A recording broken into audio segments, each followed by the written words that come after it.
Welcome to Mobility Doc Behind the Scenes. I'm going to give you guys a little bit of a recap in terms of a real life example in which we help someone to figure out what's going on, so they have a problem, and then we help them to figure out what is the solution. So let me introduce you to Sasha. Sasha works with us, and she had asked me last week, hey Chloe, can you take a look at my running form?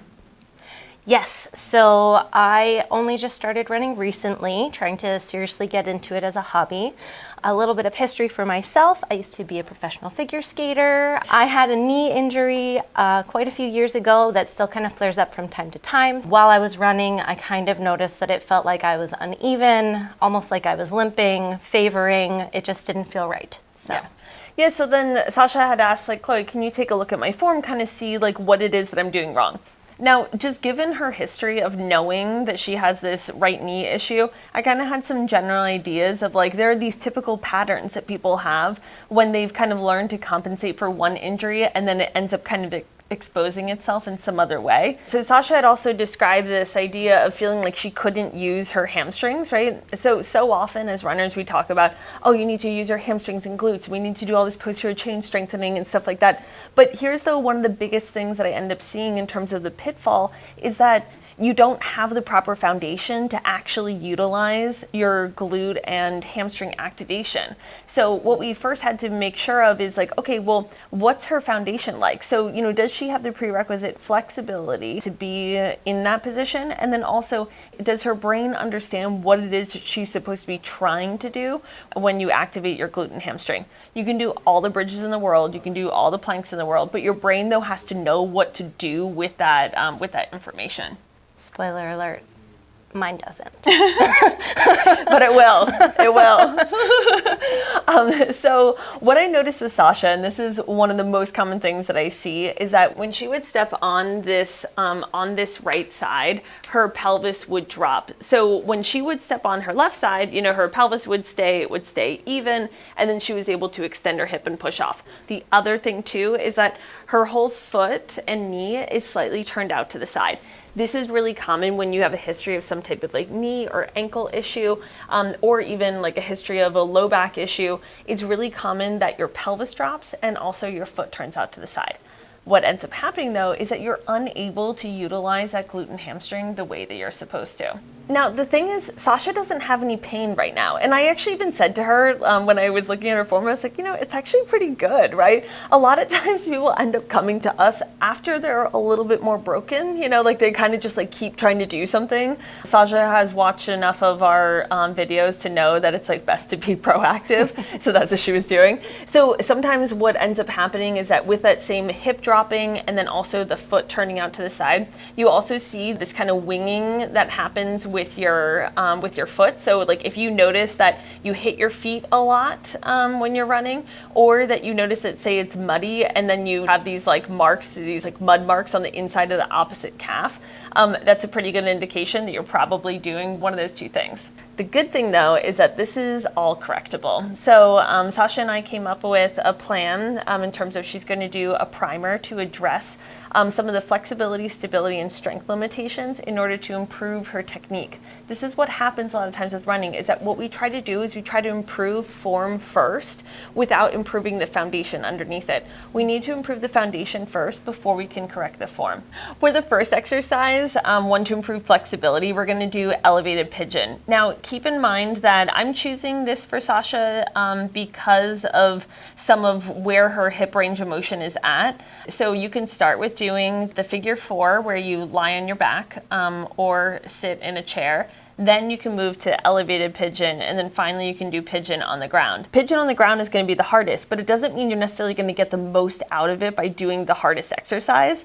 You need to do one that's right for you. So Sasha already regularly does the supine figure 4 stretch, so then this will just be one to kind of add into her repertoire. Okay, so what she's going to do is she's not going to step on her dog, and then she's going to be facing toward, now in this case I'm using a box. A lot of times people use a counter or table. So what I'm going to do is when I place my leg up on this box, I really need to make sure of two things. both sides of my pelvis are pointing forward, and then also my tibia, my shin, is going to be perpendicular to my body. So most frequently I see people do this when they're doing pigeon. You're not going to get the most out of it. So let's do it this way. So you're going to really prioritize this external rotation range of motion of the hip. So my tibia, my shin is going to line up right with the edge of the box. My toes are going to be pointing back toward me, because if I'm turning my ankle in, I'm going to be kind of cheating and getting a little more motion than what I actually have. Both sides of my pelvis are going to be pointing forward, and then I can step back if I need to in order to get a little bit more of a stretch. The thing that I'm thinking about is that I'm stretching this leg that's up. I need to try to think about pushing this femur down toward the ground, because what will happen a lot of times is the hip will hike. I'll show you on this side. So when I'm here, my hip is going to kind of do this sort of thing. It's going to kind of like lift up. I really need to think about my femur pushing down as much as I can. Sasha's going to give that a try. Does it matter which leg? No, either leg's fine. Okay, so when Sasha goes to set up, you can see that her leg isn't comfortably resting on the box, which is totally fine as long as she can maintain this position. So she's bringing her toes back toward her. She's thinking about turning the thigh from like the inside toward that outside, and then bringing this leg down without forcing it. Both sides of her pelvis are also pointing forward, and her shin is perpendicular to her body. The goal isn't necessarily to force this knee down. The goal is to feel a stretch through that glute area. Do you feel that? Yes. Yeah, nice. So then she's going to hold this for 30 seconds, and she's going to do it on each side. The next exercise we're going to do are side plank hip lifts. This is a really great way to not only improve core stability, that's what we typically think of when we think of side plank, but it's also really helpful for engaging that outer glute muscle, that gluteus medius, and it kind of connects a little bit of what your spine is supposed to do, so what your core is supposed to do, and your pelvis. So you're going to start by lying on your side in this side plank position. So my elbow, hip, and ankles are all lined up in one line. I'm going to try to maintain this position as best I can, and I'm on my forearm. I'm going to press to the outer edge of my right foot and through my forearm. I'm going to pull my lower abdominal muscles in and then lift up, and then come back down. I'm really trying to think about, it's like almost like I have a string that's like pulling me up as best I can, coming up and down. The thing that you also really want to focus on is making sure your hips stay extended. So a lot of times, to make it a little bit easier, we kind of push our hips back. We go in this like kind of pike position, but as much as we can, we're trying to come here and down. Sasha, give that a try. So she's going to do 10 side plank hip lifts on each side. The thing that she's going to try to focus on doing is that she's really going to lift from right underneath her pelvis, and then she's going to lower it down, nice and easy. So the whole thing is that you're going to get the most benefit out of this by controlling that motion up, pausing for a second, and then controlling it on your way down. The whole point is to do this in a controlled way. So then that way you're really teaching your pelvis what position it's supposed to be in. If you think about it, here she's kind of teaching her hip how to lift. This right side is hard for her to do. You feel that? Yeah. This right side is hard for her to do, and this is the side of her pelvis that drops. So if you think about it, when she's running, this leg kind of regularly kind of comes in a little bit toward midline. So what she's doing is she's activating that muscle, so then now she's in one line. So if her knee is kind of used to caving in, now it's like directly stacked. She's going to do 10 repetitions of these on each side. Rear foot elevated RDLs are a great way to help to improve flexibility, stability, and strength, and also repattern how the hip is moving. This is one of the things that I see most frequently with runners, is that their femur kind of forgets how to move in the socket. It gets stuck a little too far forward, and then that's why we run into a lot of these issues.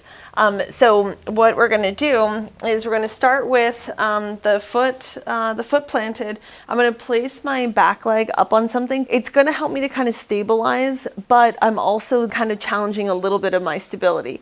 This is something that's going to be a little bit easier than a single leg RDL, but a little bit harder though than an asymmetrical RDL. Again, this is why we did pigeon.